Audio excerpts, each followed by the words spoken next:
Hello.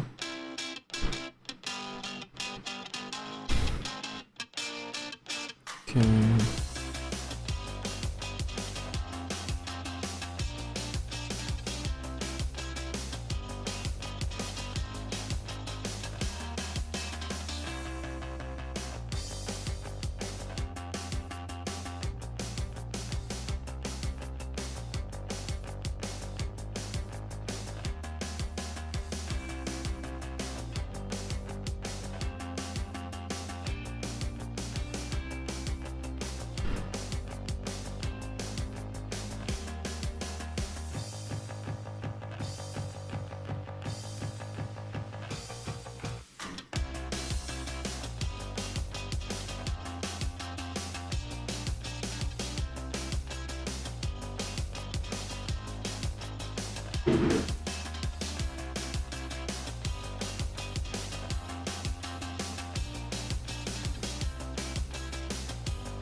See you, Mike.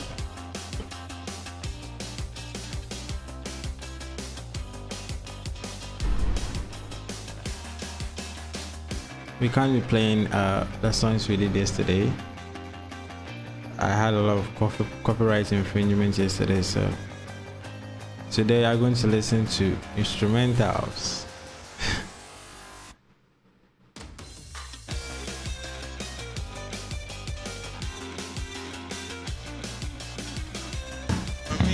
This thing.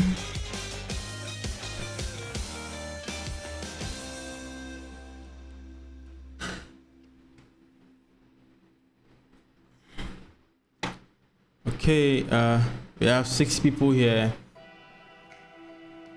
I want more people, so I want all of you to come here. Yesterday, I'm aware you had a session with your TA. I wasn't aware of that. I wouldn't have done it at that time. Only tell your friends, please. We are live now.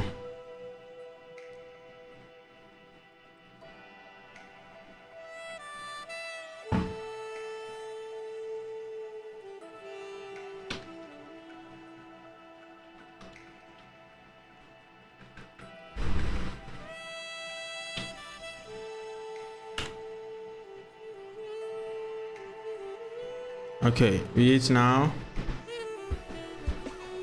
Let's roll it up.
Dave. Seen you, man.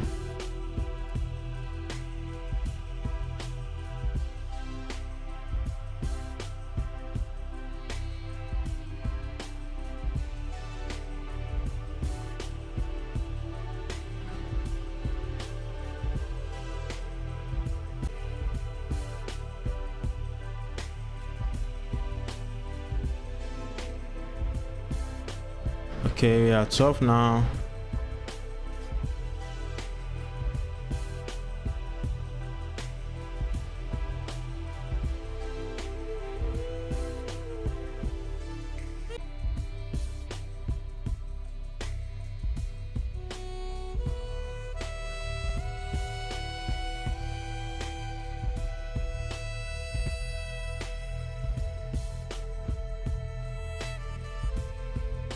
Okay, we have 11 people watching now. Let's have some 20 people and then we can start. We are late today.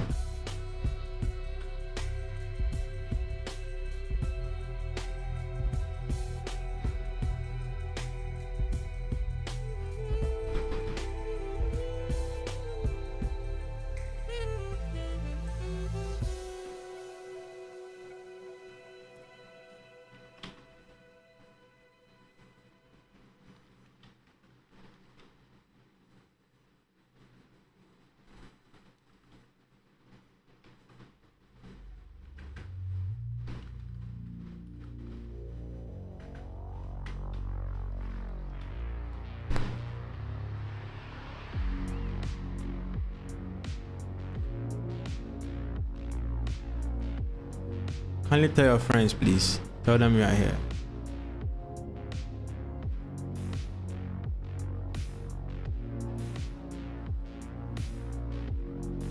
Seven more people, then we are off.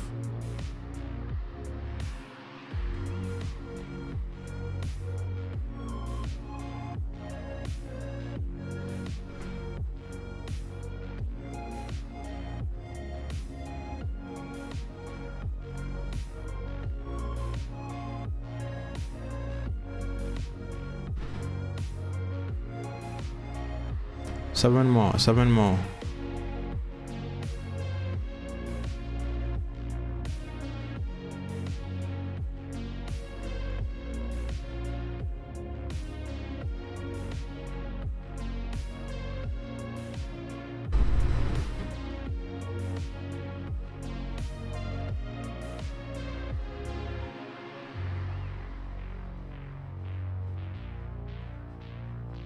Okay, we have got some good connection here.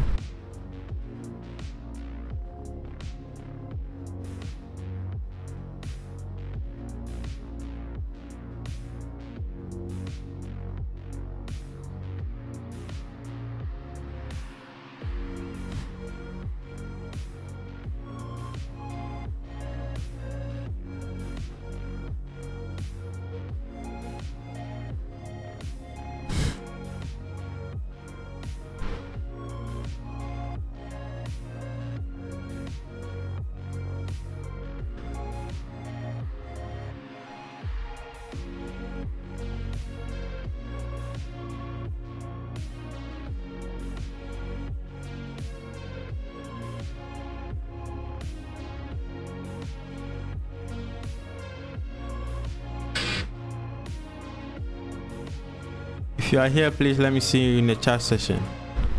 Let me give you a shout out.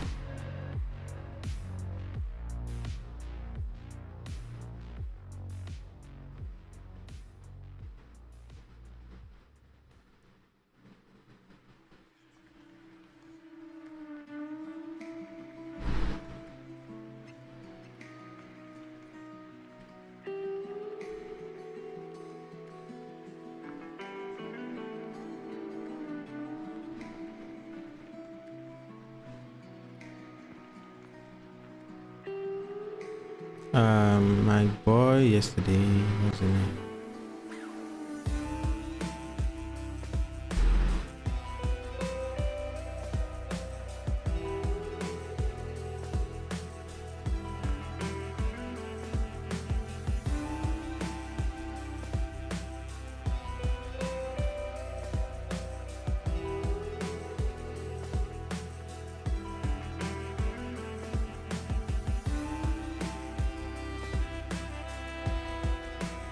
Okay, 4 more people. There we go.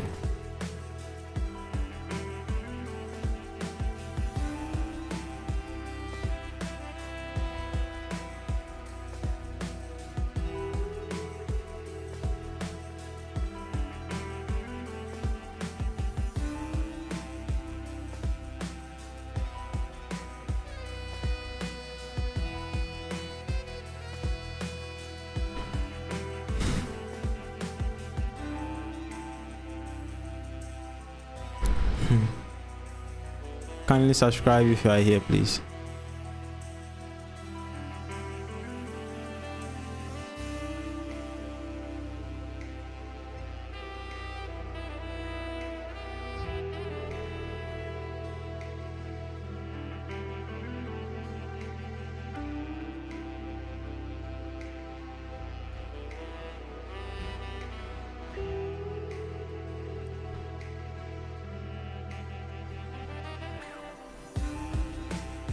Okay.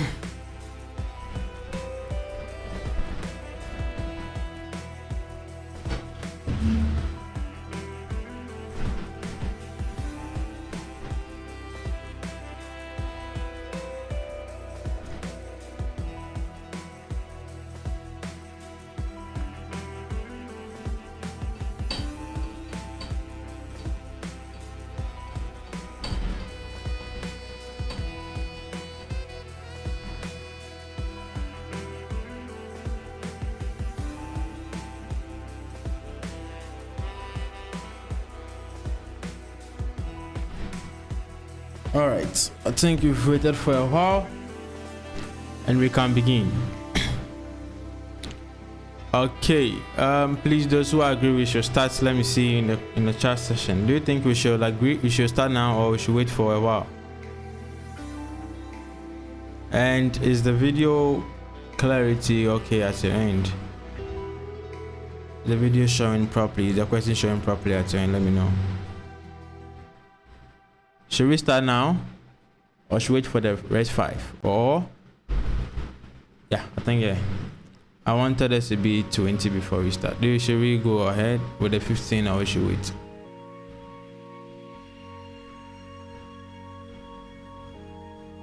All right, Thomas, I see you.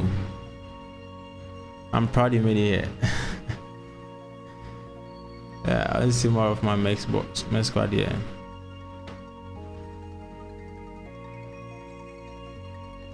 No, I was in a position some years back, and I wish there was something like this for us, you know. I hope you have your pencils, pens, and all those with you.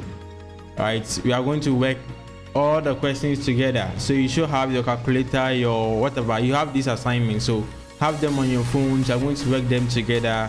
Any question you have, then I clarify for you over here. All right, Gideon, I'm proud of you. All right, where's my chat? I'm proud you made it here. People are so special to me, you know. Okay, we are 20 now. Yeah, Mickey Sapon, yeah. I'm glad you did it. So let's go. We are 20 now, and I think yeah, that was the target I was waiting for. So we begin with question 1. Okay, so before alright, sure, yeah, we're doing it. So for a little introduction, my name is Francis, and my folks call me Harcourt, and this is our YouTube channel. And what we do is support students that have problems with understanding some of the courses, right? So this is actually a live question solving sessions that I'm looking to help you prepare for your mid-semester. So yeah, let's begin. Let me lower that noise small.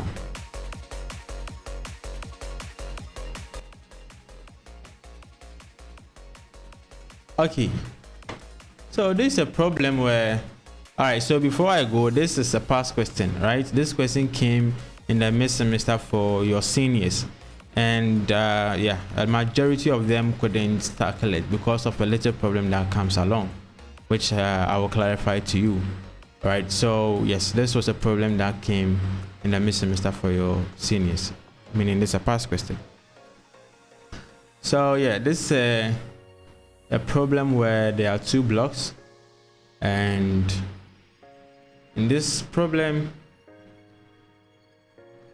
the question says that the two blocks are joined by an inextensible rope or cable, and if they are released from rests, we should use the principle of conservation of energy to determine the velocities of block A and B after block A has moved 1 meter, right, to the right. If the coefficient of friction between the block A and the plane is 0.3, assume that the cable and pulleys are weightless and frictionless. Now, see, usually we don't pay attention to the assumptions, right? In unit 3, we are going to talk about this. You see, everything here, these are connected bodies, okay, and every energy must be taken into account, right? So if the rope is not, it had the weight, then you have to consider the weight of the rope. I mean, you know, if the weight changes position, you're going to have some potential energy or some kinetic energy if it's moving. And as the pulley also spins, if it has weight, we can consider it kinetic energy. That is why it was necessary that we assume that they are weightless, so that it can help us to just focus on just the blocks.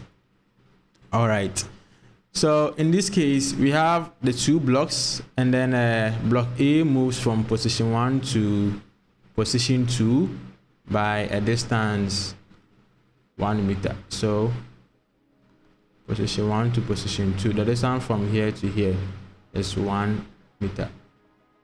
Okay, now how much distance will be moved from here to here? So let's make it SB, we don't know, right? So the mu, you know, it moved to the right, so friction will act in the opposite direction. So mu is given as 0.3. Now for kinetic problems, the first thing we would want to do is to draw a free body diagram. All right, so we are going to draw the free body diagram for these things. Now the things I've done right now are to help me to just write out the parameter that were given in the question, so that when I'm solving I wouldn't have a problem. So I always tell my students, free body diagram, your parameters, the equation I'm going to use, substitute, simplify. These are the steps. So our free body diagram, we have the horizontal one. Let's draw that. So we have it, and then the rope is pulling it in this direction. So we are going to have some tension T in this direction, and then we are going to have friction act in the opposite direction, right? So mu r, and then you are going to have some normal reaction from the surface, and then you have the weight of the block. So this is block A, and the mass is 200 kilogram, and then this is mg, sorry, and this is what's the r, and then what is here is what's the mu r. Now for block B, you have the pulley here, and then there is a rope here, and there is a rope here, right? So that there will be a tension in this rope, there will be a tension in this rope. Now that pulley is holding block B, so we can say this is equivalent to having block B with tension, total tension 2T on block B, right? And then block B will have some weight, which is what, MBG. I think I have to make that one MBG.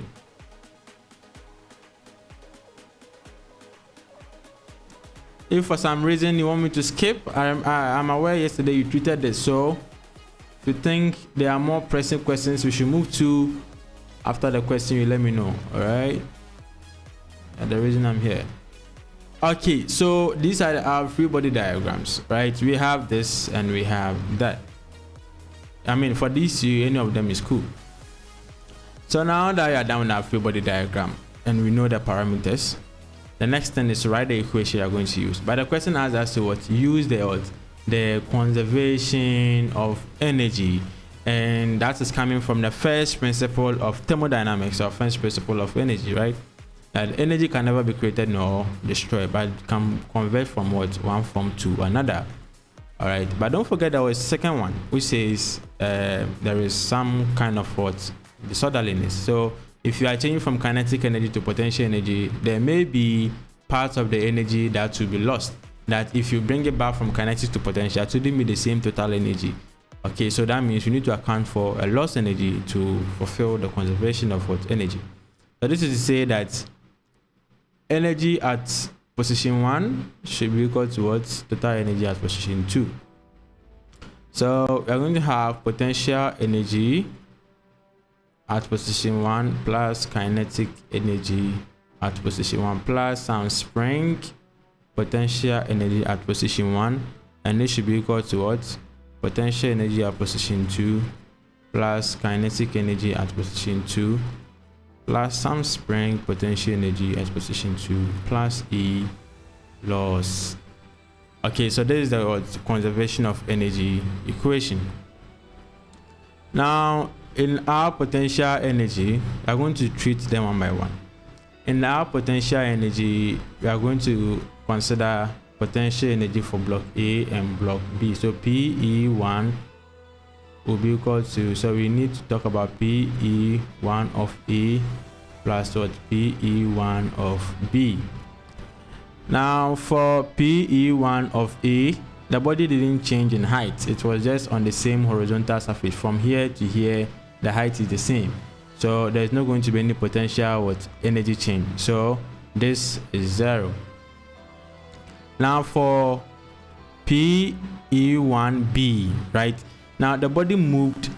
If the body changes at distance SB, we will consider the second position as the ground.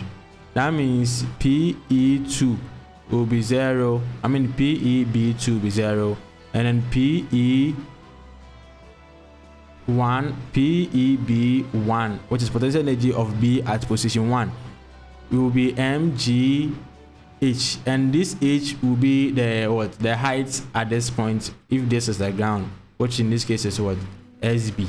Okay, so you are going to have mg SB for PE1. Then the kinetic energy at position 1 will be half MAVA squared, U, right? That is initial.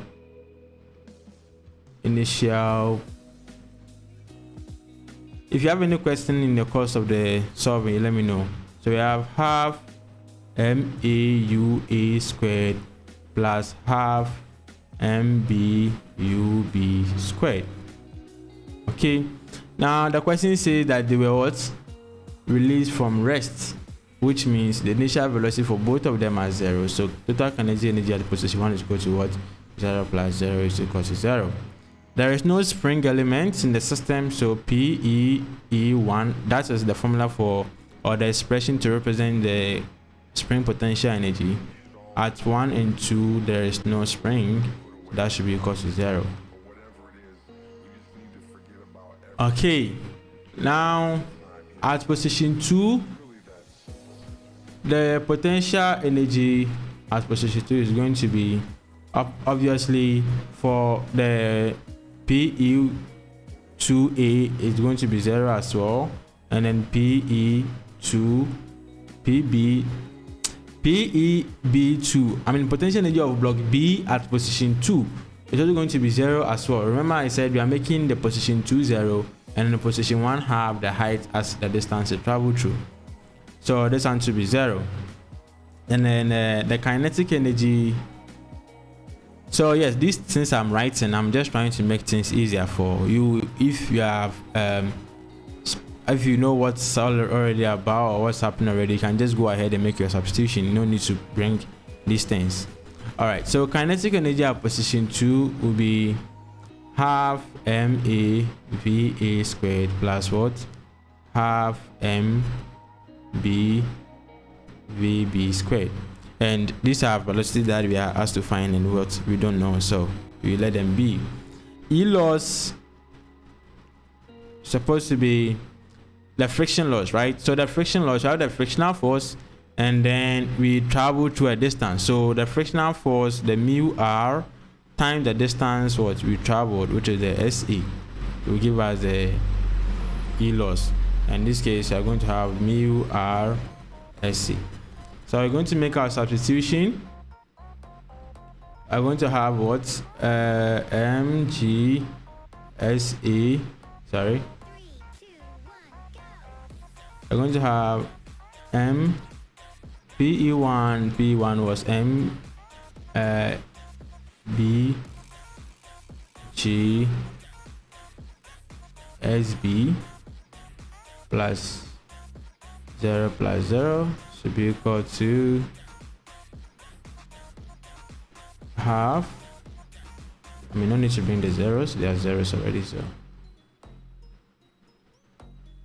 should be equal to half MAVA squared plus half MBVB squared plus mu R SA. All right, then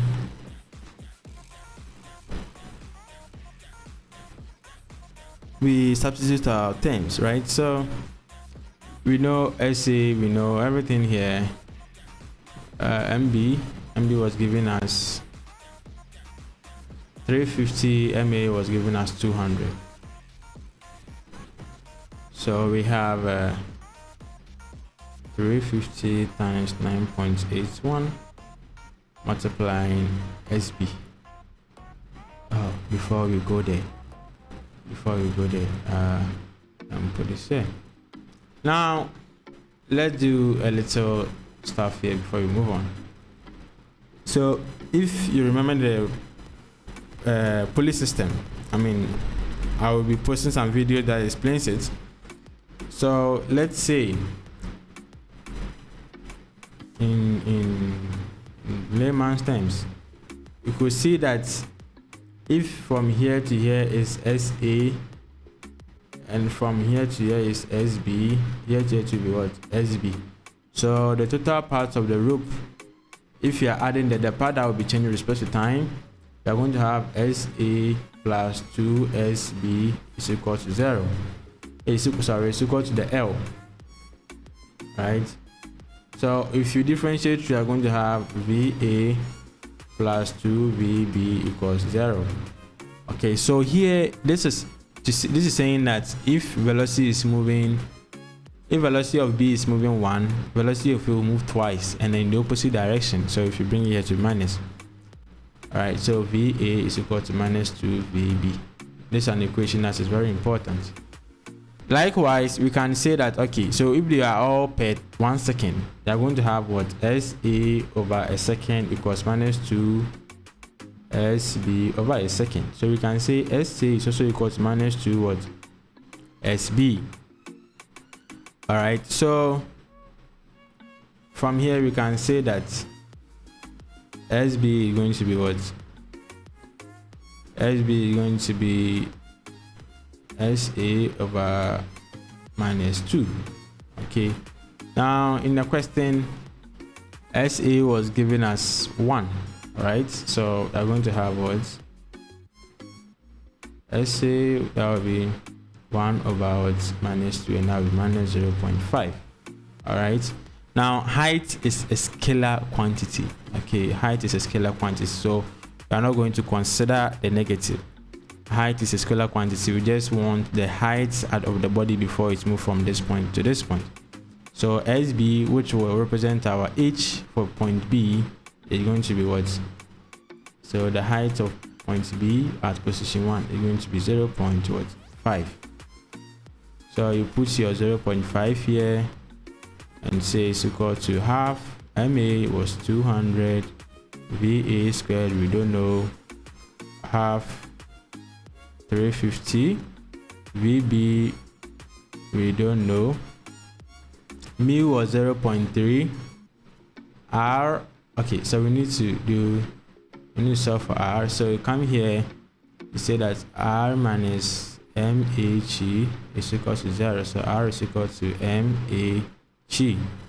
So knowing that, you can say we have plus 0.3 multiplying MA 200 G 9.81 SA1. All right, and yeah, let's simplify this. I do that at the end, and let me see what you have.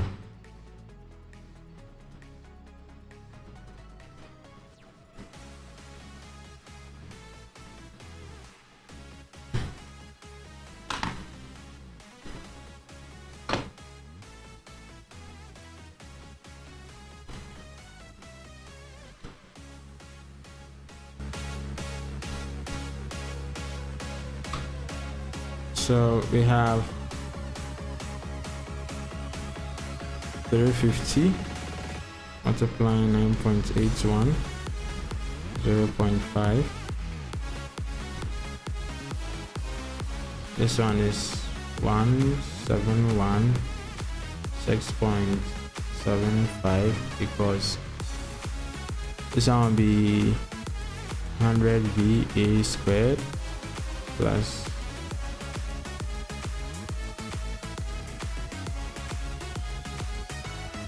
175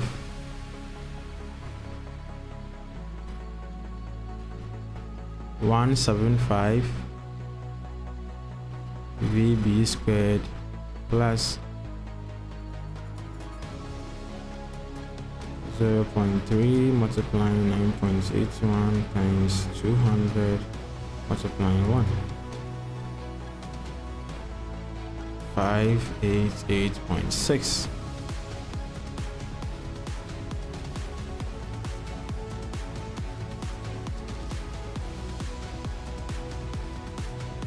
Okay, so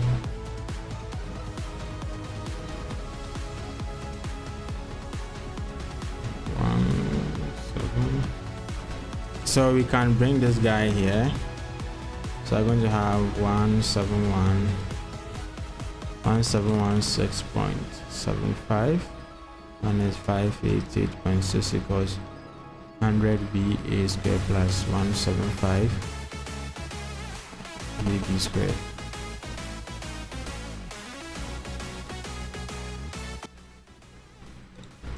Okay, so from here, let's have that 171 6.75 minus 588.6.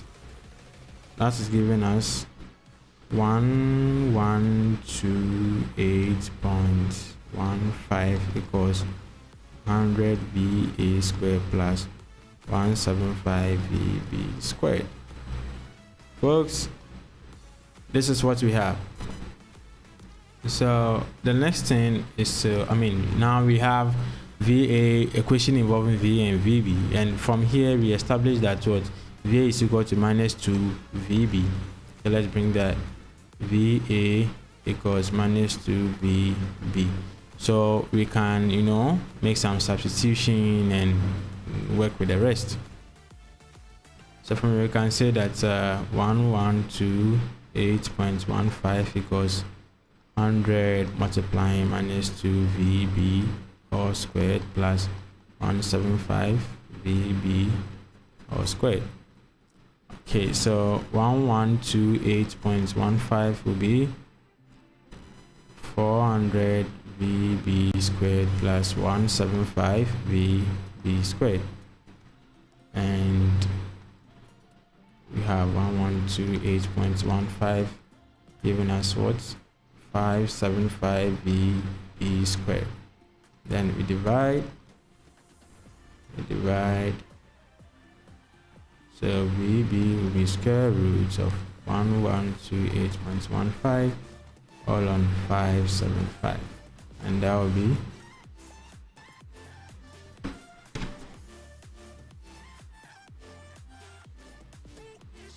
1128.15 all on 575. That is giving us 1.4 meters per second, and we know VA equals minus 2 VB, and that minus 2 multiplying 1.4 giving us minus 2.8 meter per second. Okay, so yeah, this is what we have. So yes, this is to say if B is moving to the positive direction, VA will move to the negative direction. Okay,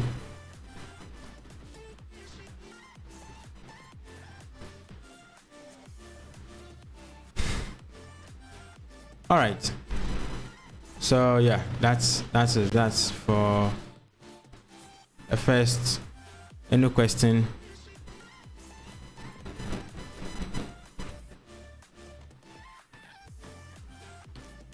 Any question, please, before I move on?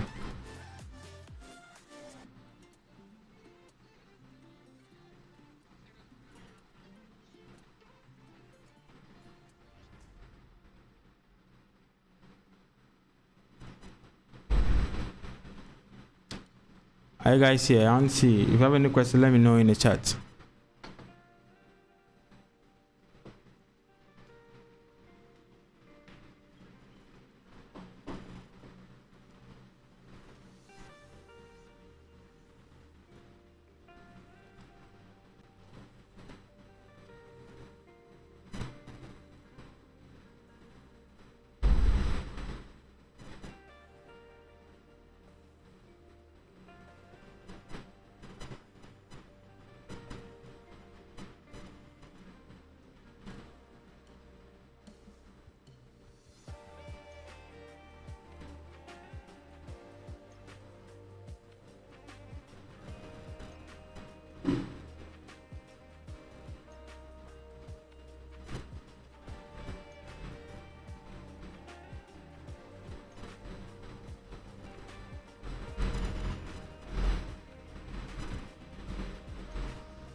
Okay,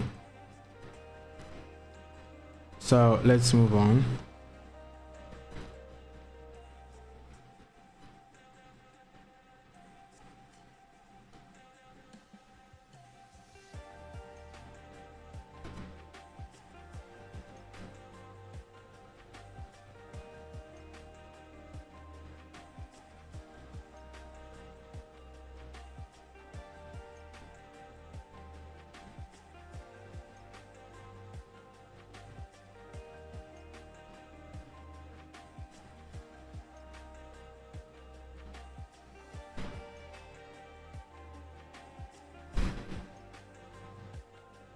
All right, so in this problem we are supposed to find if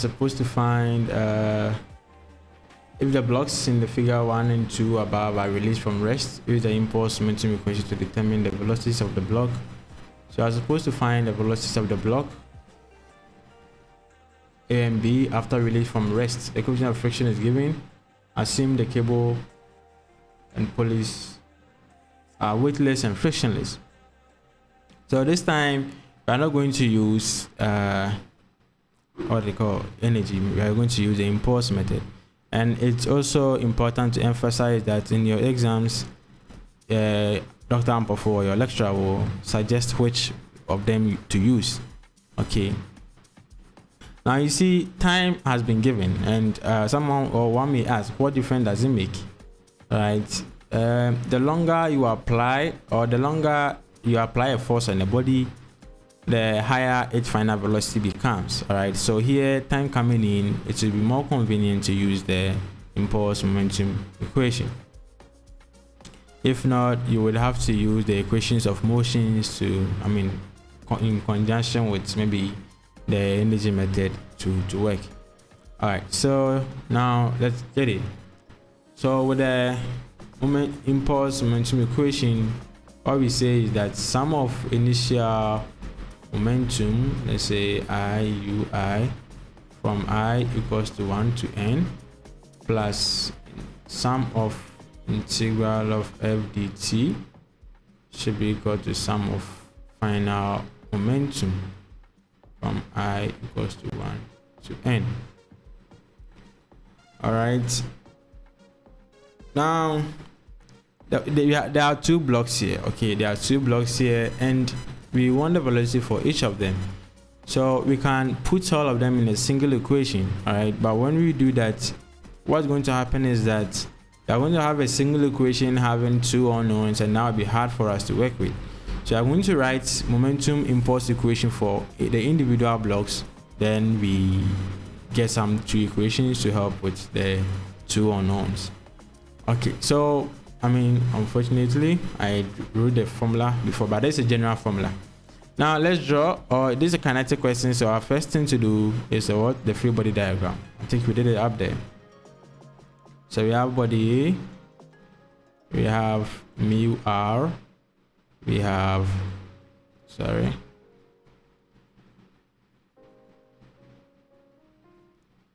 we have mu r here. You have your R here, you have your MAG or the width. Yeah, you have some tension here. And then body B, you have 2T, and then you have MBG. Okay, so for body A, I mean, if you are going to go by this, what we are saying is that sum of the momentum on the body before, which is going to be the mass, so it's going to be m1 or maua plus sum of integral f dt should be equal to mava. Now the integral, the forces acting on the body A are all constant forces. There is none that is a derivative. So if we integrate f dt, you are going to get ft. So I'm going to have MA UA plus what? Sum of FT equals what? MAVA. Now MA, we know MA, that is 200, initial velocity 0, plus the forces. The force we have, so you see there are two forces acting on the body, and you need to tell what direction you want to give us positive. So we are saying going this direction is what? Positive. All right. So if you make this positive, this one is going to be what? Negative. Okay. So we are going to have T minus mu r. All right. T minus mu r times the time T should be equal to 200 V, right? 200 VA. Okay, so in the end I'm going to have 0 over there, T minus mu r times T equals 200 VA, equation 1. Then for block B, similar, we're going to have 350 multiplying 0 plus 2T minus MBG times the time 2. Sorry, the time, let me make it T before we do the substitution. So T is equal to what? 350 VB. Sorry. So now we have our equation 1 and equation 2. For R, from here, the R is for body A. So we know R is equal to what? MAG. So we can do that substitution. So let me quickly do that. MA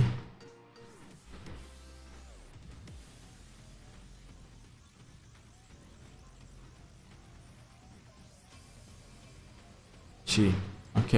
So T, we have T minus 0.3 multiplying the mass 200 multiplying 9.81, or multiplying 2 is equal to 200 VA.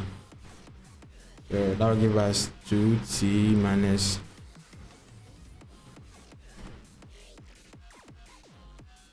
2 times 0.3 times 200 times 9.81.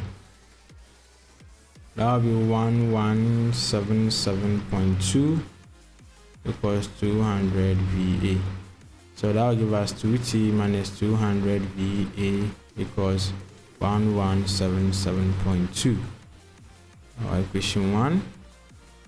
And then for equation 2, this are going to have 2T minus 350 times 9.81, all multiplying 2 equals what? 350 VB. So that will be 4T minus 2 multiplying 350 multiplying 9.81 minus 6873.3 equals 350 VB. All right, so if we do that, so we're going to get 4T minus what? 350 VB equals 6873.3. Question 2. Now at this point, nobody wants your style for anything. The only thing you want to do is to remember that A and B have some relationship, okay? So you can just substitute one into the other. All right, so here's like we have 3 unknowns. VA is not known, VB is not known, T is not known. So we come back to what we did earlier in the first question, that we said what? If here is SB, here is SB is what? SC. And we stated that VA is equal to what? Minus 2VB. So if we do that, then our equation 1 now becomes 2T minus 200 multiplying minus 2VB, and that should be equal to 1177.2. And that will mean 2T plus 400 VB is equal to 1177.2, and 4T minus 350 VB is equal to 6873.3.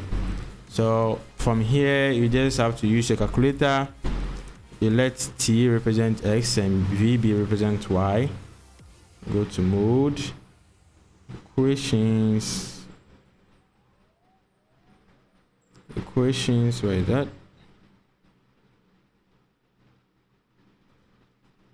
Okay, so coefficients of X, that's 2. The first one is so this one becomes our new equation 1, right? And this is our equation 2. So this, come on, where are you? Okay, so this is our equation 2 and this is our equation 1.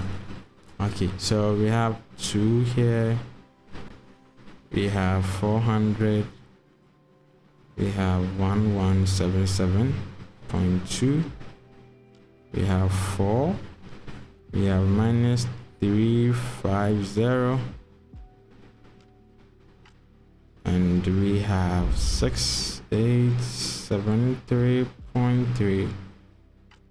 Okay, so T equals 1374.5, and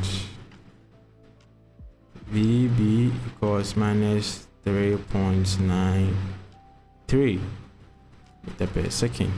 Okay, so right, so yeah, since we know VA equals 2 times VB minus VA will be equal to minus 2 times minus 3.93, and that will be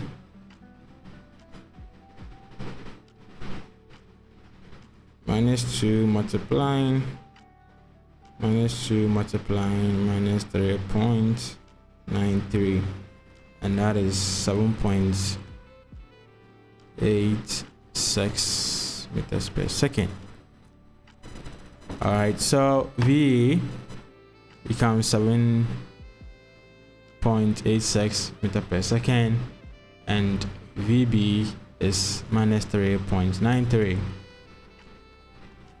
All right. Okay, so if you are here and have a question, let me know.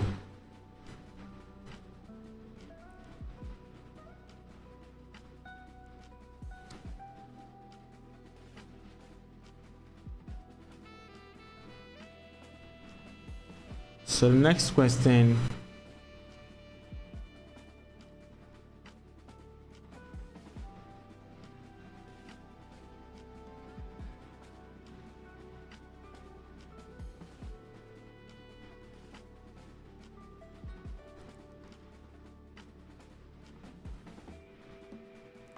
in the next question we have a diesel engine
we have a diesel engine of 400 megatrain increases the train speed uniformly from 10 meters per second in 10 seconds along the horizontal track. Determine the average power developed. All right, so in this question, we know power is equal to the force multiplying the average velocity.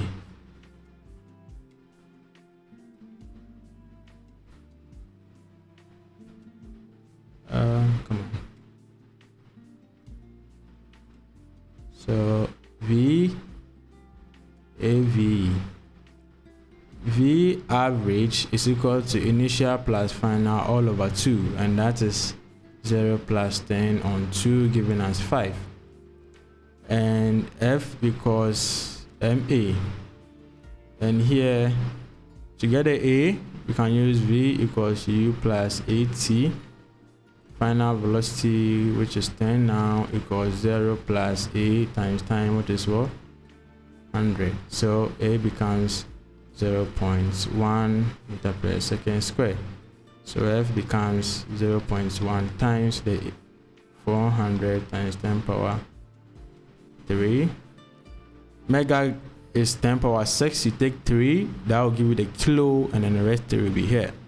So that will be 40 times 10 on what? 3. So our power now becomes 40 times 10 power 3 multiplying the average velocity, and that will be 200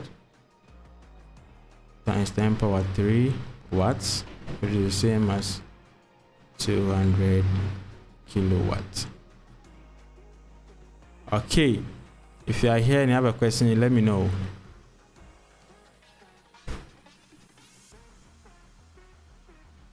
All right, the next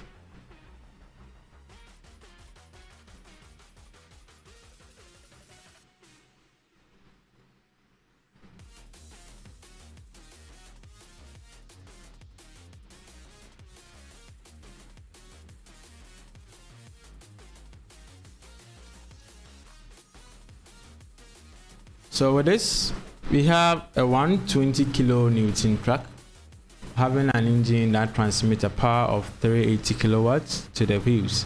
If the wheels do not slip on the ground, determine the angle of the largest inclination the truck can climb at a constant speed 72 km per hour. Alright, Albert. I appreciate the fact that you are replying.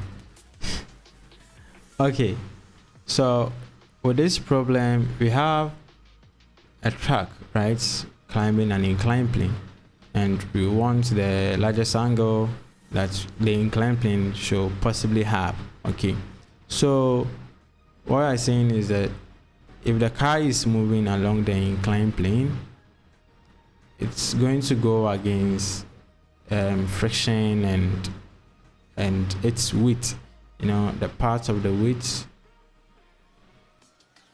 are going to act in this direction, right? So they did not slip on the ground. If the wheels did not slip on the ground, so the wheels are moving up. All right, so the car should be able to overcome this part of the weight of the car, right, before it can climb. Now you realize that the weight of the car is supposed to be vertical, which is what mg, and then it should be in components. So we have this and this.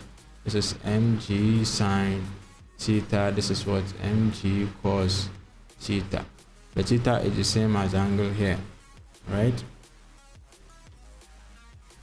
So those who don't understand this, the theta being the same as the angle theta here, you know, if I have this, see, it's vertical and it's right. So if I tilt this, it also tilts. You get it. So the angle that this vertical would tilt away from the initial position is the same angle that's what I raise this.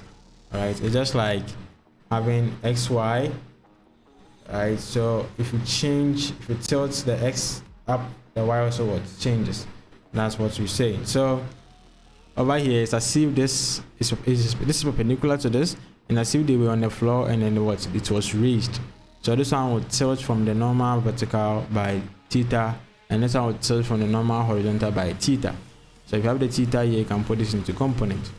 So the force the car must produce should be equal to this. It should be equal to the mg sine theta, which is the tangential component. Right? If that's the force the car must produce to at least have a force in equilibrium with the resistance force by its weight, then the power should be equal to mg sine theta times the velocity. So at this velocity and this power, at what angle must we have the power that at least can make the body be in equilibrium when it is moving up? So the power is 380 kilonewton. 380 kilonewton, which is times 10 power 3, is equal to mg is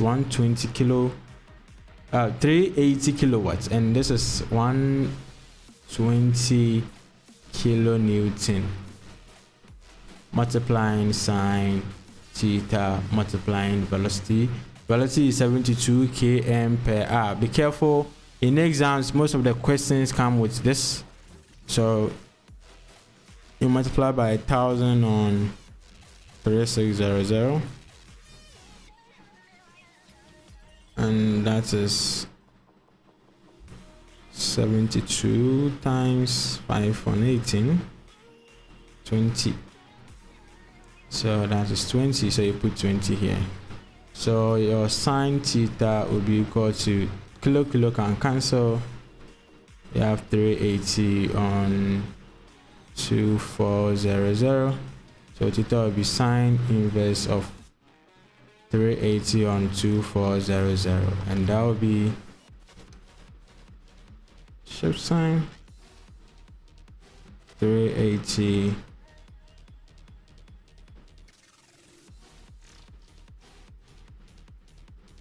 2400. That is 9.11.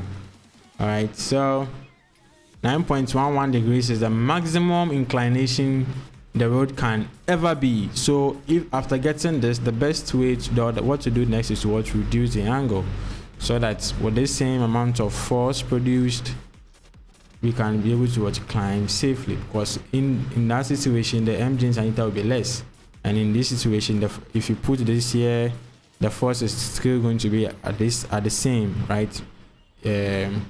With the same velocity and the same power, the force is going to be the same with the 9.11. If you reduce it, the force the car is going to have downwards will be less, so the force the engines are producing might be able to overcome that, and then we can have a safe travel. Okay, let me know if you have a question. If you don't, then let's continue.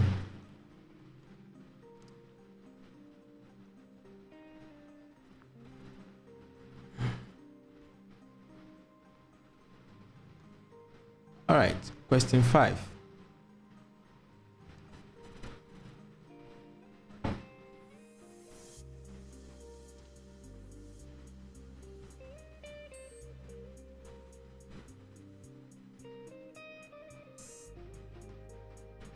Question 5. A car weighing 1,500 kilograms is driven down a hill of inclination 15 degrees to the horizontal at the speed given. When the brakes are applied, all the wheels lock and slide without rolling. The coefficient of kinetic friction between the tires and the road is this. Is the principle of conservation to determine the distance traveled. Is the impulse momentum equation to determine the time taken for the car to come to a stop.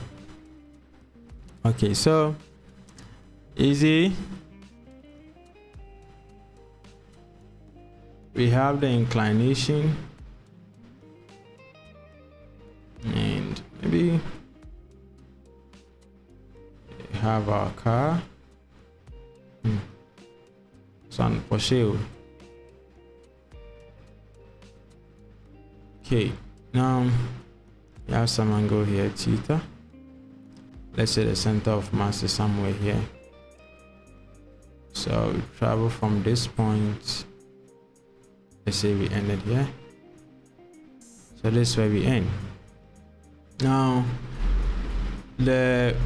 from the ground, which is from this level, the body will be at certain heights over here. So let's say h. So the distance is traveling is d, which will be along the hypotenuse. Then h will be equal to d sine theta. All right, and now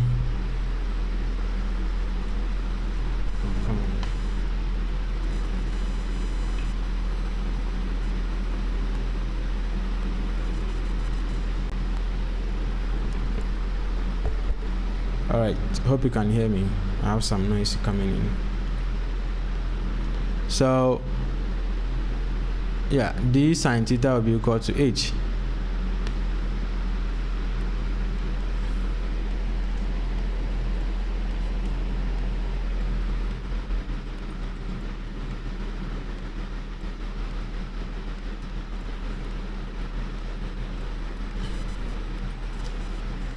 Now, what else?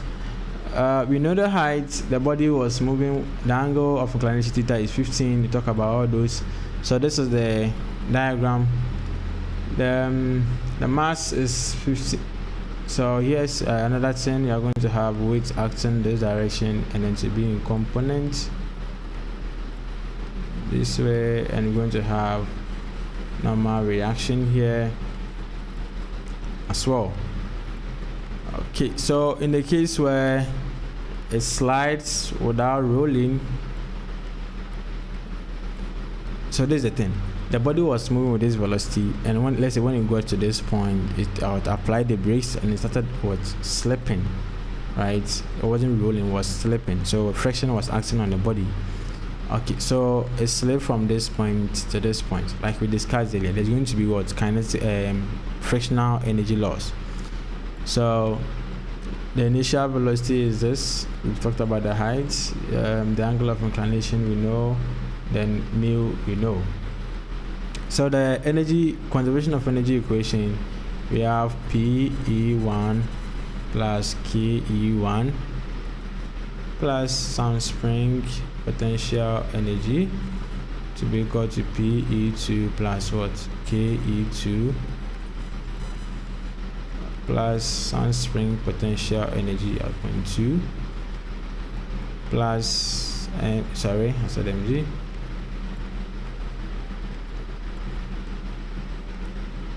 E loss. So potential energy at point 1, once again we are assuming that this position is a ground, right? So this position is a ground, then at point 1 this is what the height h d sine theta, and point 2 the height is going to be what? 0. So PE1 will be equal to mgh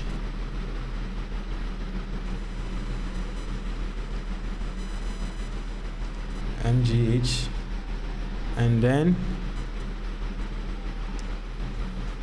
then KE1 will be equal to half mv squared. PE1 is equal to PE2 for 0. Why? Because there is no spring element in this question. Kinetic energy at 2 equals 0 because the body came to a stop finally. E loss is just the frictional loss, which is mu r times the distance traveled, which is what? D. So let's make our substitution. I'm going to have mgh plus half mv squared equals 0 plus 0 plus 0 plus mu rd. The h is d sine theta, and theta is 15. So the mass given 1500. So let me just write them out. So m 1500, theta 15 degrees, velocity 60 km per h, which is 60 times 5 on 18.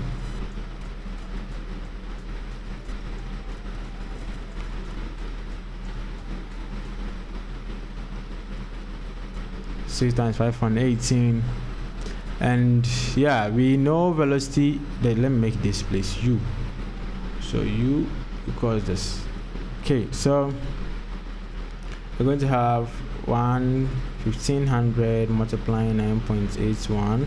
Our h is d sine theta, which is d sine 15 plus half 1500 initial 60 times 5 on 18, that is 16.667.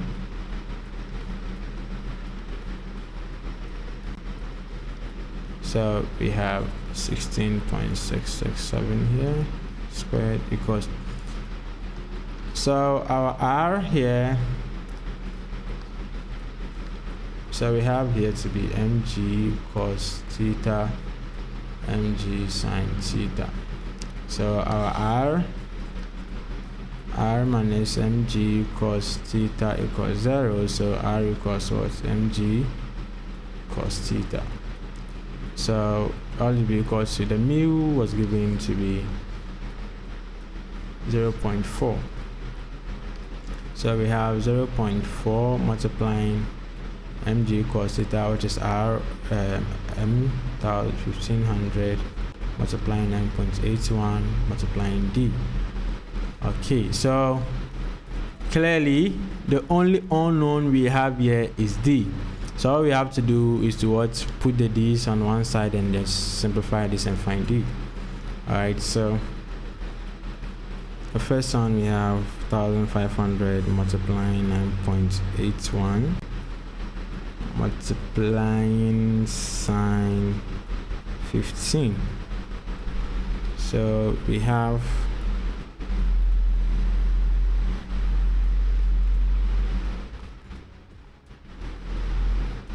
we have 3/8. Sorry, that's nice. We have 3/8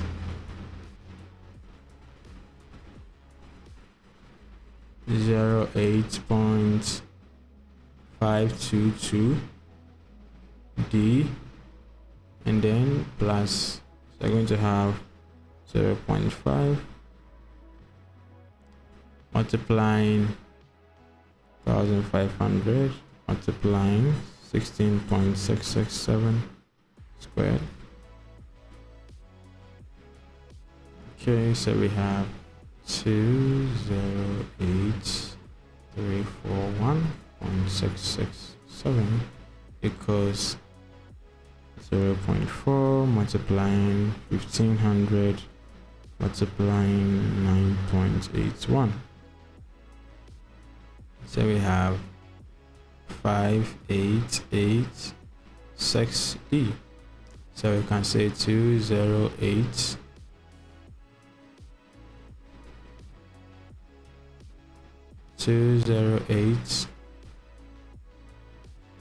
341.667 equals 5886 minus 3808.522 or D. So you know what we're looking for, D, right?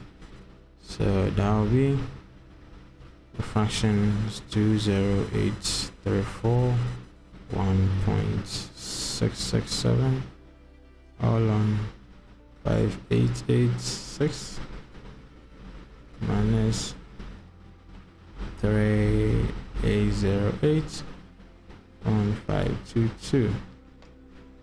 So I have 100.285 equals D. So D equals maybe 100 meters or maybe some 100.3 meters. All right, so that is the end of question 5 and question 5a. And then let's just use the impulse momentum equation to determine the time taken for the car to come to a stop. All right, so pick the body. So this requires you to draw the free body diagram. So let's assume the car to be some box.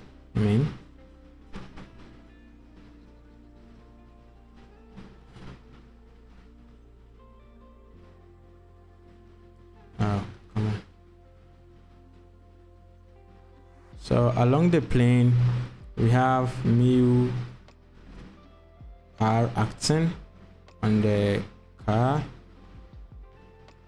and then we have mg sine theta acting in this direction, and then we have mg cos theta acting. I mean, these are just what we did at the top there. This one. So these are the forces acting on the body and then the friction as well. All right, so we said what? Initial momentum plus sum of integral f dt, which is the impulse, should be equal to m1 v1. Now the force acting on the body is constant forces, so we just have what? mu plus ft equals mv. Now mu, we had 16.67, the mass 1500 times 16.667, and then we have mu r, so plus mg sine 15. Sorry, before I make the substitution for the first one, let me bring the forces before, so we do the substitution at the same time. So mu plus, so the forces we have, the forces that are going to cause the body to move, we have, or the force that are going to cause the body to move or inhibits the movement is what? So we have mg sine theta minus mu r times t, so it's equal to what? mv. Final velocity obviously is 0. R is mg cos theta, we talked about that.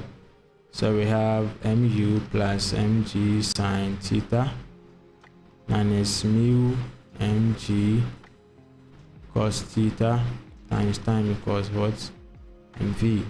So 1500 multiplying 16.667 plus 1500 multiplying 9.81 sine 15 minus 0.4 multiplying cos theta here, multiplying 1500 1500,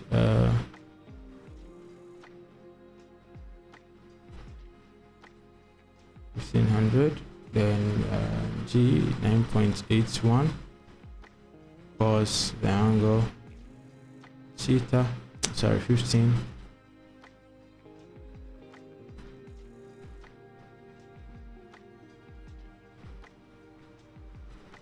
then so it's equal to what? 0. Hey, m times 0. So finally it came to a stop, right? So we have 1500 times 0. So we need to simplify what's in the bracket. So we have 1500 multiplying 9.81 multiplying sine 15.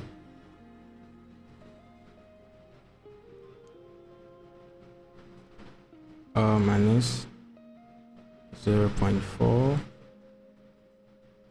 multiplying 1500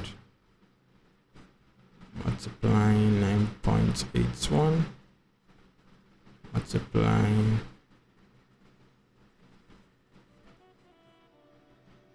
cos theta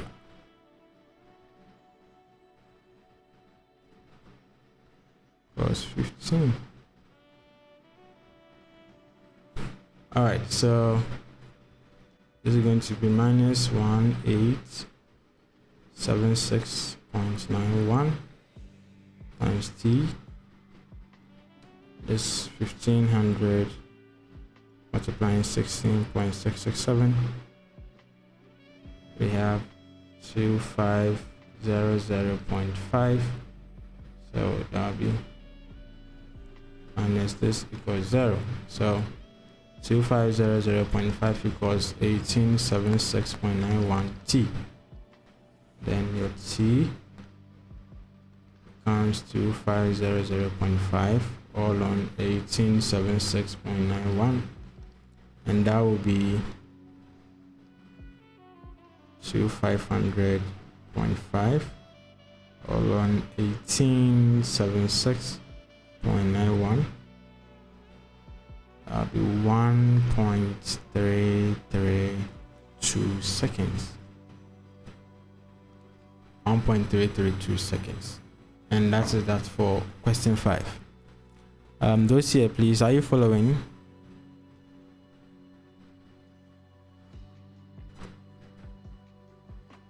Yeah. Yes, I added. Let's check that again. You mean this one? Caleb, I punch this as well. So let's try that again. We have the 1500 times 9.81 times sine 15. So the first part, we are getting 3808.522. Then minus, we have 0.4 multiplying 1500 multiplying 9.81 multiplying cos 15. That is 5685.439. You get that? So yeah, that is that. What's about the cos 15 for the R? Let me know what you're saying, because this is mu R for the friction, mg cos theta, and we have the m here, we have the g here, we have the cos 15 here, we have our mu here. So I don't know what you're saying now.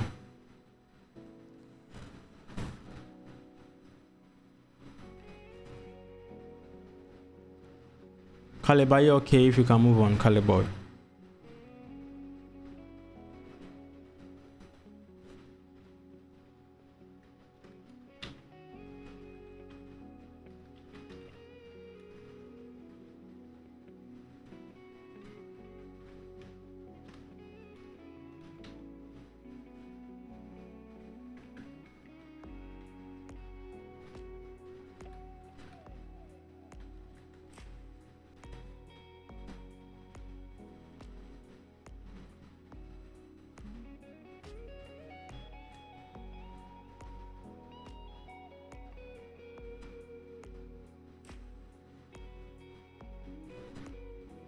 Are you okay, Caleb? And does anyone have a question before we move on?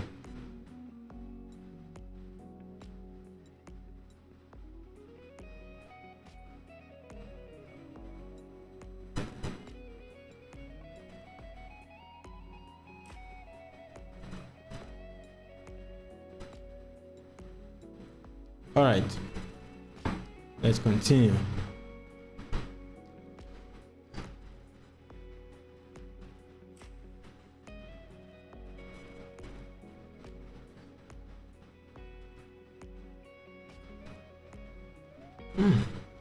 Lesson 6.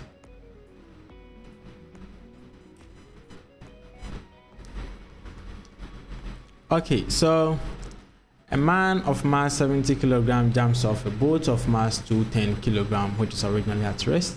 If the horizontal component of the mass is this, and the final and out of the boat is this. To the right, determine the velocity of the boat just after the jump out. After you jumped out, and indicate with arrow the direction the boat's velocity. Okay. So yes, this is the question that you need to employ practical, some imagination. So when the guy or when the man was in the boat,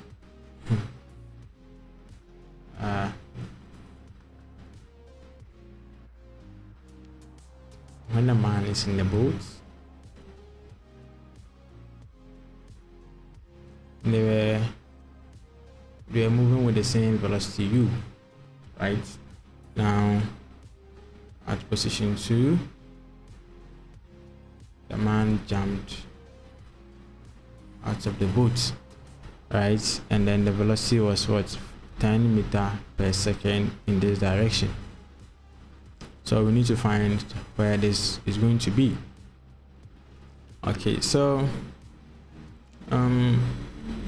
it was originally at rest, right? So initial velocity for both of them is going to be 0 apparently. So yes, here we need the first R. You did not add the cos 15. Which first R?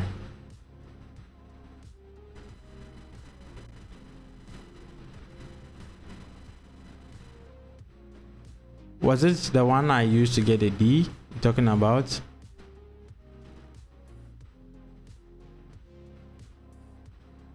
Yeah, Roxanne, your session will be from 5 to 7. This is for the second years, but I appreciate for being here.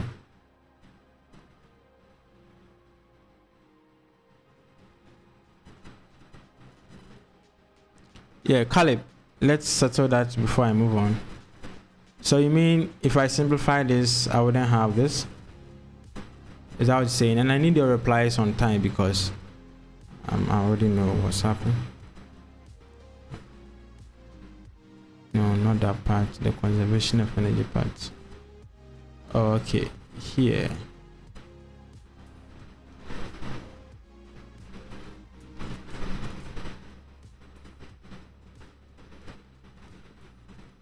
Oh,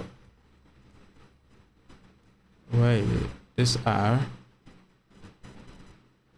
All right, but I had R to be mg cos 15. Oh, okay, sorry. Okay, let me see. Thank you. So cos 15 should be here times d. Let me see something.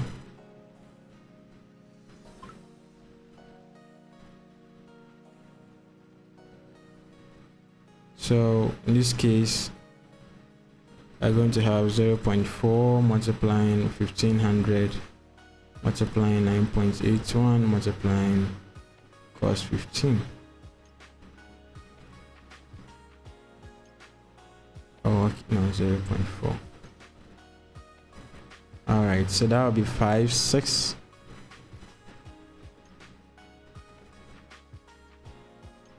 Five, 6, 8, 5. So this one become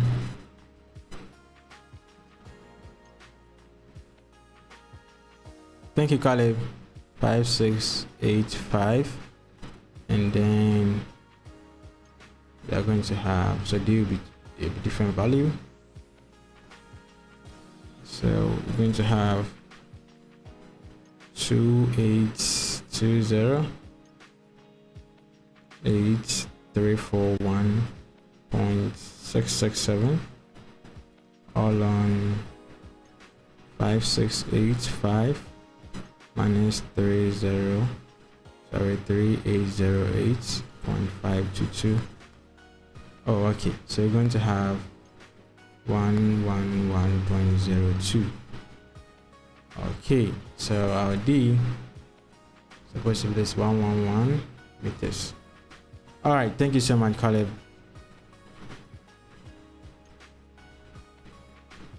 So I think we can move on now.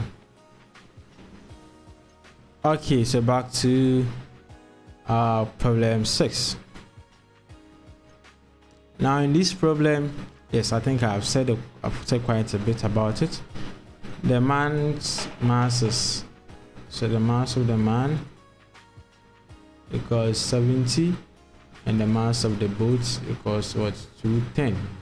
So from the conservation of momentum, we have m1 u1 plus m2 u2 to be equal to what, m1 v1 plus m2 v2. But since the man was in the boat when it was at rest, u1 equals u2 and being at rest is 0. So I'm going to have 0 to be equal to what, the mass of the man, m1 v1 plus what, m2 v2. But this is to say 0 is equal to mass of the man times velocity of the man plus mass of the boat plus velocity of what, times velocity of the boat. So here you can say, okay, so the velocity of the man is 70, 0 equals 70 times, sorry, it wasn't 70, it was 10 times 10. So we are taking that going to the right is positive, plus 210 times VB. So VB will be 70 times 10 all over minus 70 times 10 all over 210, and that will be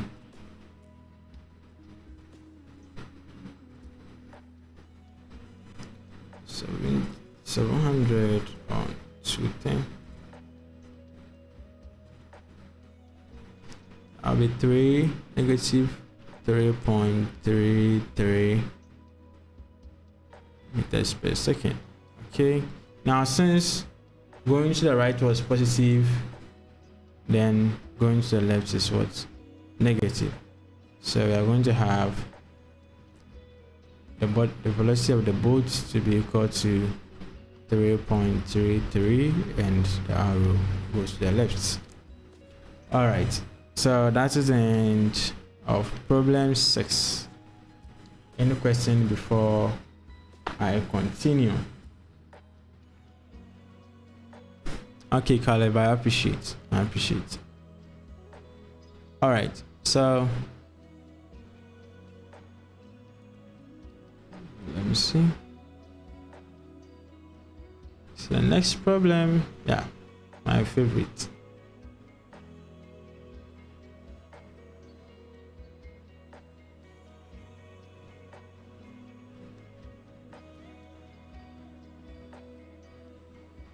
So yes, Caleb, no need to be practicing your messages. Come on. We have a bullet that was shot to hit a block, and a block was stationary, right? And then the velocity of the bullet was 600 meters per second. So let's write some things down. So mass of the bullet 25 grams, which is equal to 0.0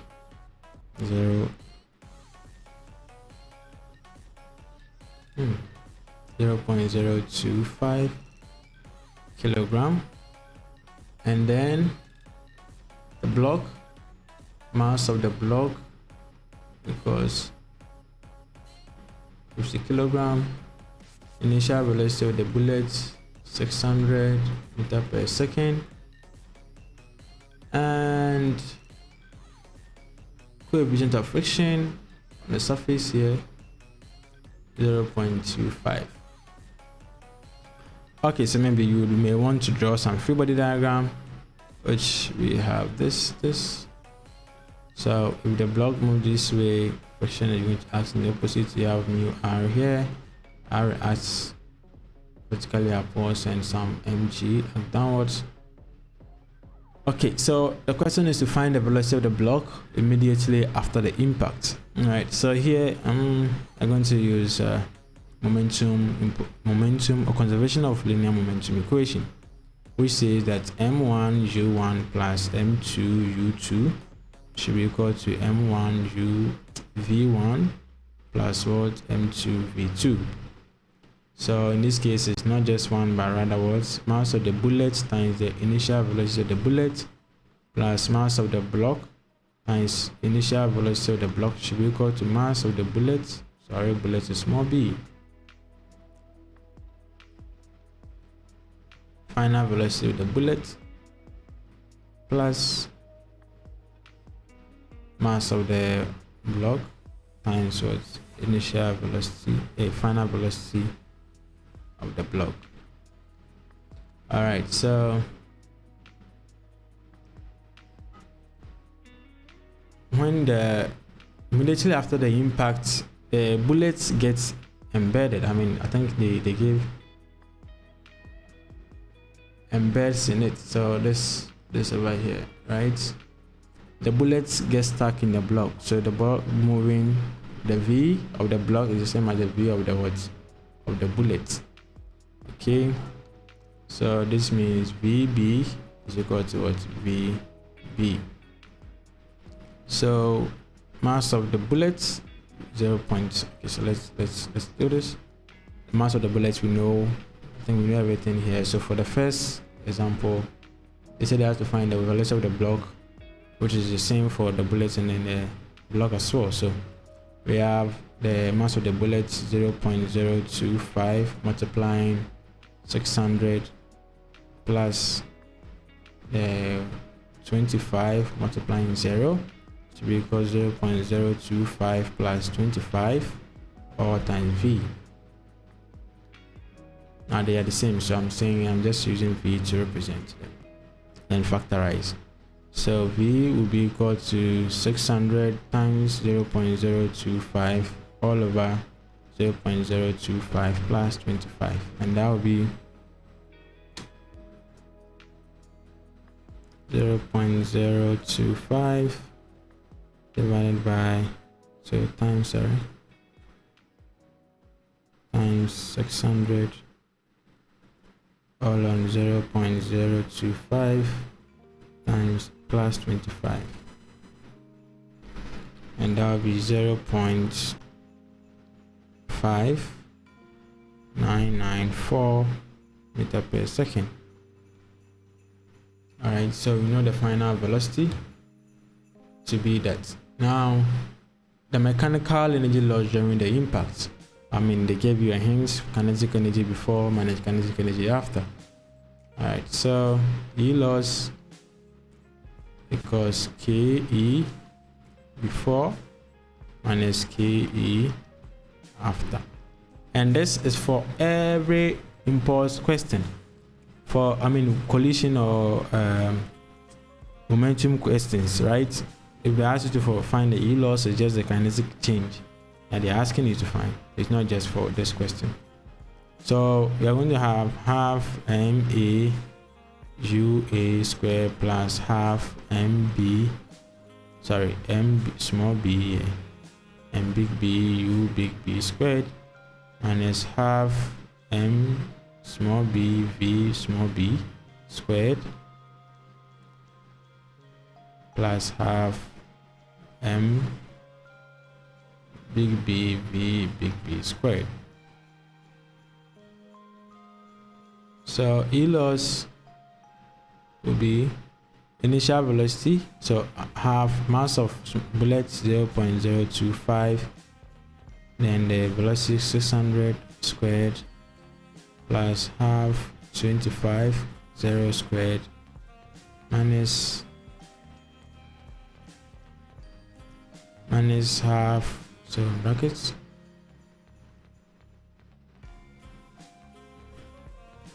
half mass of bullets 0.025 multiplying 0.599 squared plus half 25 0.5599 squared. So you look, I have 0.5 multiplying 0.025 multiplying 600 squared plus 0.5 multiplying 25 times 0, so that'll be 0. So we have 4,500 minus 0.5 multiplying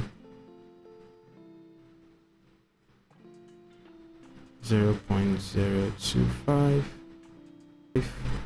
multiplying 25 multiplying 0.599 squared,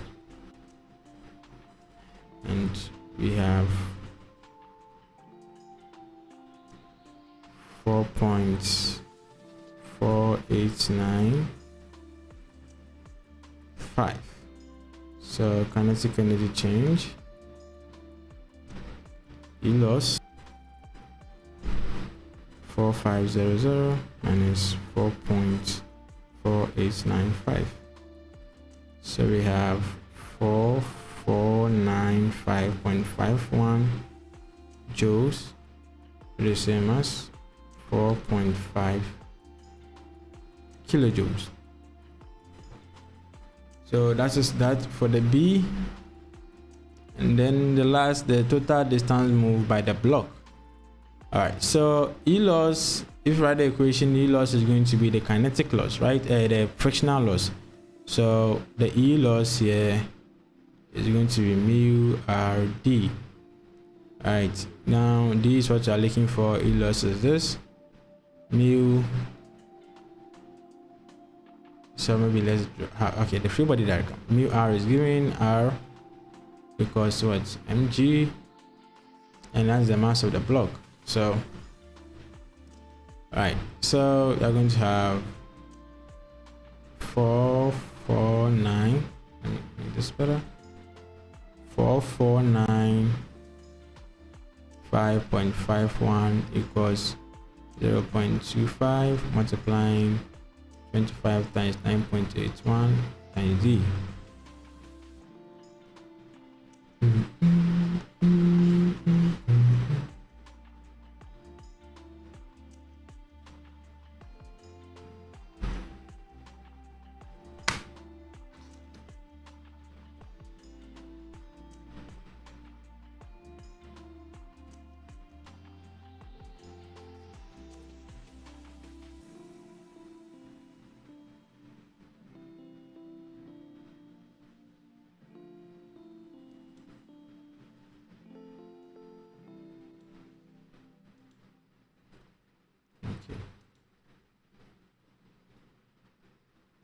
All right, sorry about that.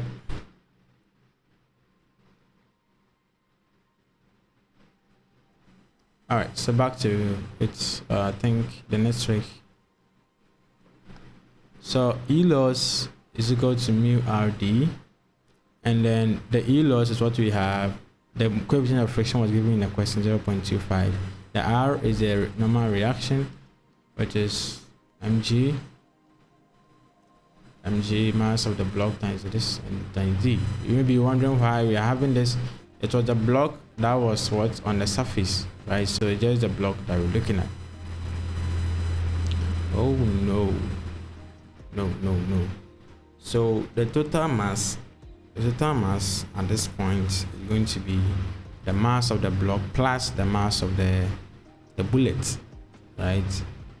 So because it embeds in there, so yeah, mg, but our m is going to be mass of the bullet plus mass of the what block. So we're going to have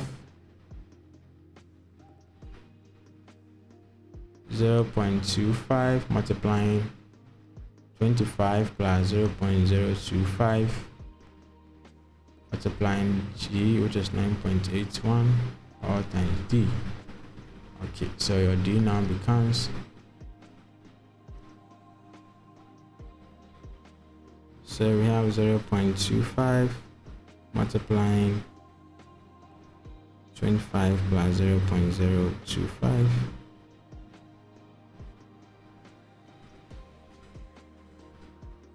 multiplying 9.81.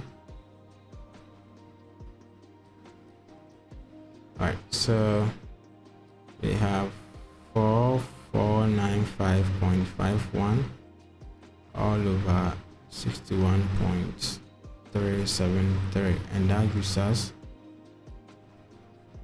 4495.51 all on 61.373. So we have 73.24 meters. So that is that for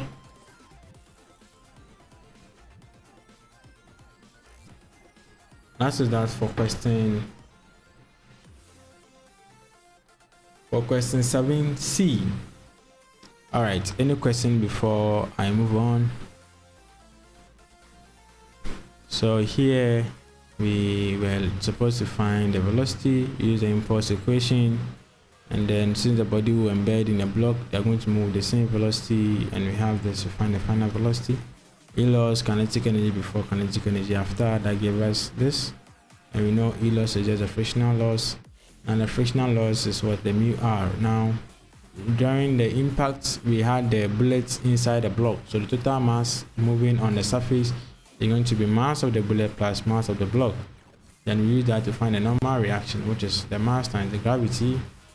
And put it here, multiply by 9.81 to get the r, multiply by the mu, and then look for d. So you divide this by whatever we get here and get d as this. All right, so if you're okay, then maybe we should move on to the subsequent questions. Any question before I move on in the chat, please?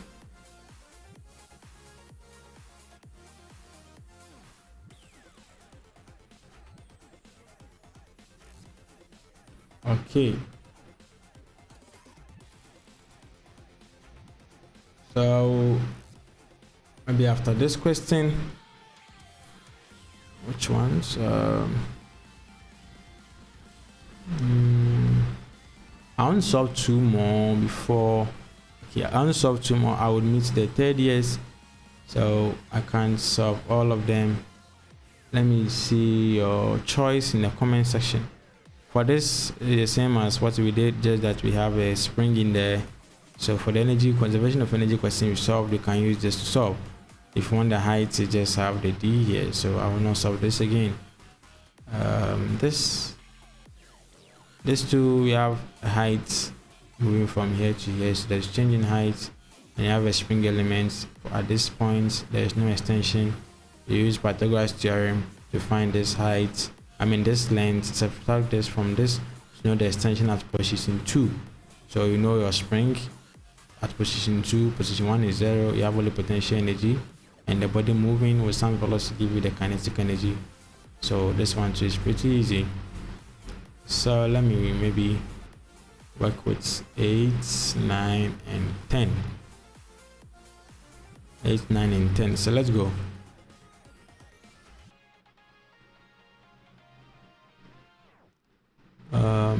Problem 8. Okay.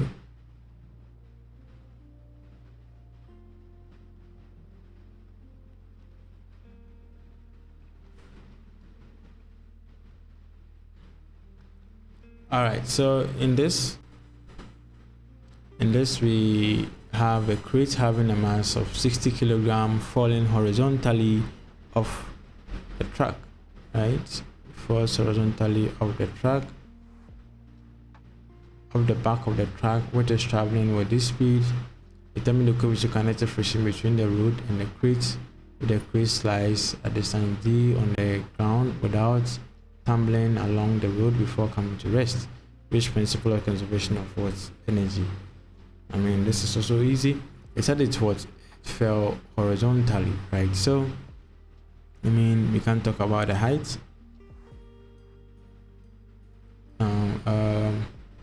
What are we looking for? Coefficient of kinetic friction. Okay, so mgh plus, so potential energy PE1 plus KE1 plus PEE1 should be equal to PE2 plus KE2 plus PEE2 plus what? E loss. Okay, so if fell horizontally, that means to move from point 1 to point 2 without changing in height. If that is true, then potential energy at 1 is equal to potential energy at 2 and it's equal to 0. Kinetic energy at 1 will be equal to half m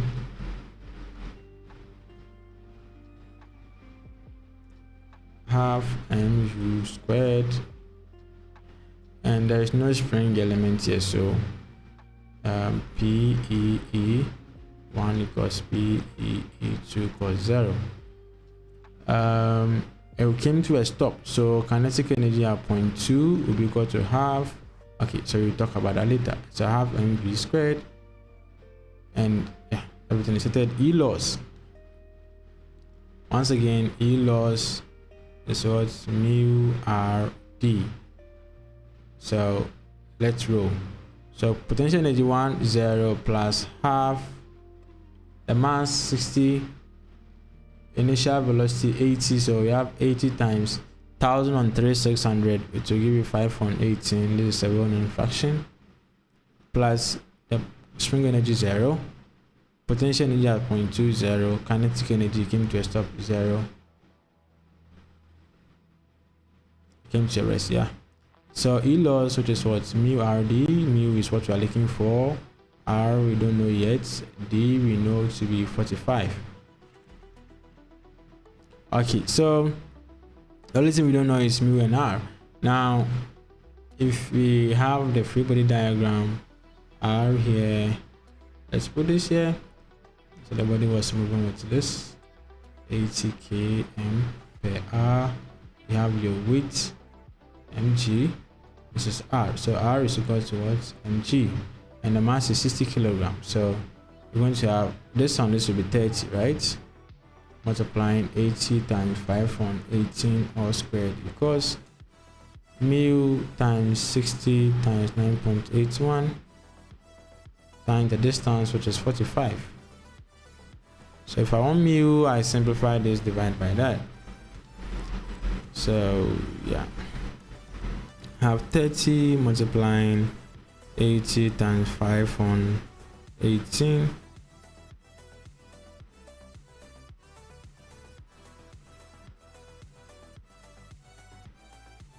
30 all squared. So we have 1481.814 equals, so we have 60 times 9.81 times 45. So we have 26487 mu. So mu will be 1481.4.814 all on 26487, and then mu becomes 14814.814 all on 26487. So we have 0.559. Yeah, mu has no units. So that is that for this question. Also, if you have any question, let me know. If none, we move on to the next. So question 9. Question 9. Question 9.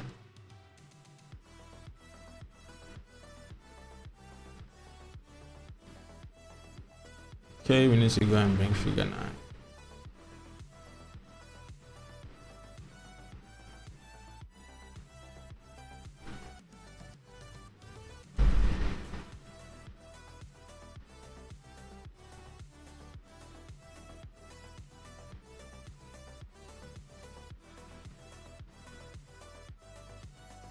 Okay, so this problem said what the conveyor belt is moving at this speed if the coefficient of friction between the conveyor belt and the package of mass, so we know mass is this and this as the coefficient of friction. We find the shortest time that the belt may be stopped without the package slipping of the belt. Use the impulse momentum equation. So we know m1 u1 plus sum integral f dt equals m2 u2. All right, so m1, okay, well, it's just the same block, so we don't need to even worry. Sorry, I need to use mu and then use mv. I mean, it's the same thing if you know what you're actually doing. Now here, the initial velocity we know to be 4 meters per second.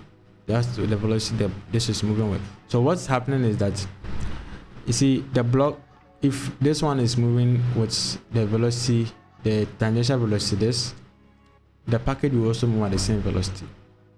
Now when it comes to a stop, right, the moment it stops, the body was actually not moving with any force, right, as in like an engine or a prime mover. So at the moment it stops, the body would want to throw itself forward, and then friction will block it. So the only force acting on the body right now is the friction. So friction is acting in this direction, right, which is mu r.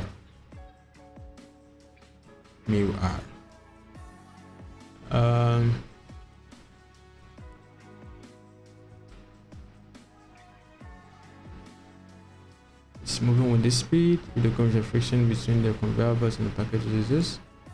Determine the shortest time that the belts may be stopped without the package sliding off the belts. Okay, well, what about we find maybe the force the body is moving with? Because we know initial velocity. Okay, we don't know the time.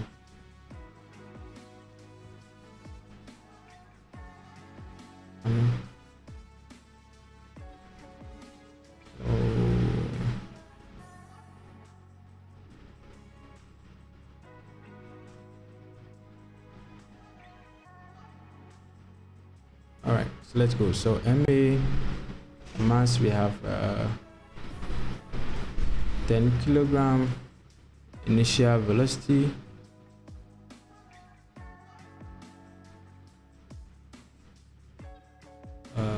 Yeah, so the only force acting on this is going to be this guy. So initial velocity, where is it? 4 plus the coefficient of friction 0.5 times r. So we have r here, r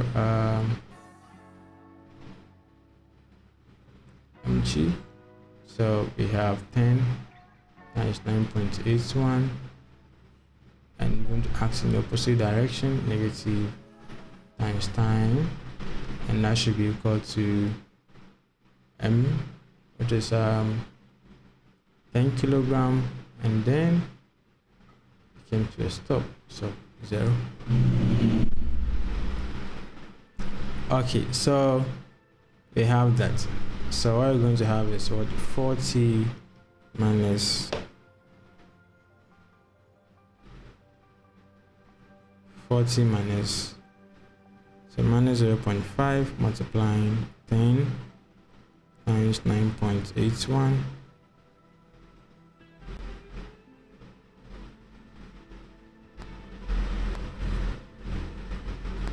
So we have 49.5t equals 0. So 40 on 49.5 equals t, and t will be equal to 40 on 49.5, and that is 0.808 seconds. All right, then that's for question 9, and then question 10. I think question 10 and this are similar.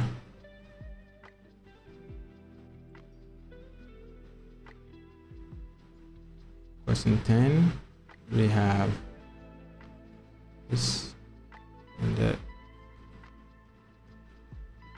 Okay, so for question 10, we have a bread of loaf that was released from here, hits here, and then yeah, it hits at this point and it moves.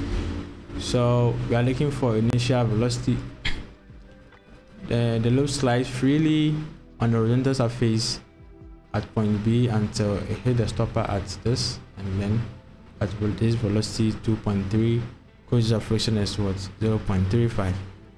So I'm going to use the equation of motion to determine the speed, the initial speed of the conveyor. All right, the coefficient of motion, you have the v equals u plus at, right? Now, what don't we know is the acceleration. Okay, we know the initial velocity, we know this, we know the acceleration. Okay, so we don't know time, so we don't know final initial. We know final velocity, that is the velocity the block hit at C. We don't know initial velocity, that's what we're looking for. We don't know acceleration, we don't know time. But what if you can find the acceleration? Because when the body is sliding, the only force acting on it is the frictional force. So the force on the body is going to be what? MA, which is going to be mu R. So A will be equal to mu R on M. So A will be equal to 0.35 multiplying the mass, which is, okay, so M we don't know, so just M G on M given at 0.35 times 9.81. So A becomes negative 0.3 times 9.81. So we have minus 2.943 meter per second square. Okay, so having on the acceleration, we can use the acceleration in the velocity equation. So we know s equals ut plus half at squared. The distance to travel is 0.5. So 0.5 to be equal to initial velocity. Now we don't know. We know acceleration. Okay, we can find time from here. So 0.5 equals u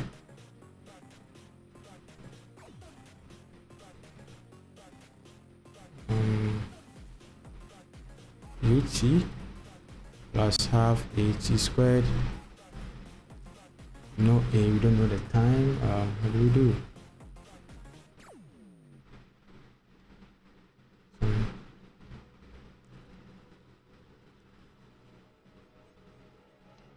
V square equals u square plus 2as. Okay, I think that will help. So v squared equals u square plus 2as. In this situation, we know the final velocity.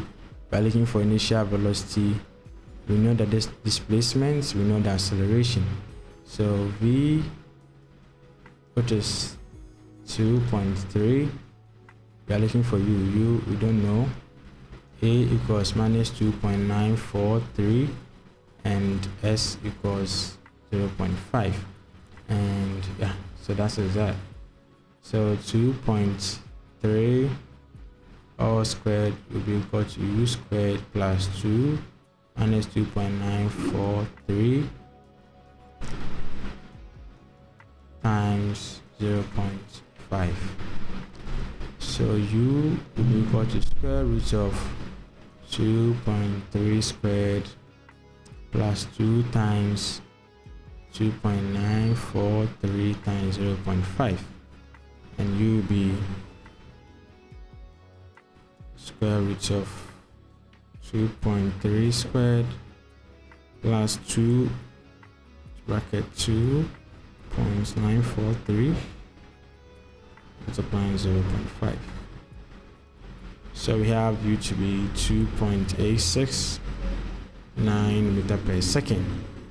All right, and that will be the initial velocity, and that is the same as the speed of the conveyor when the ball was what the bread was thrown.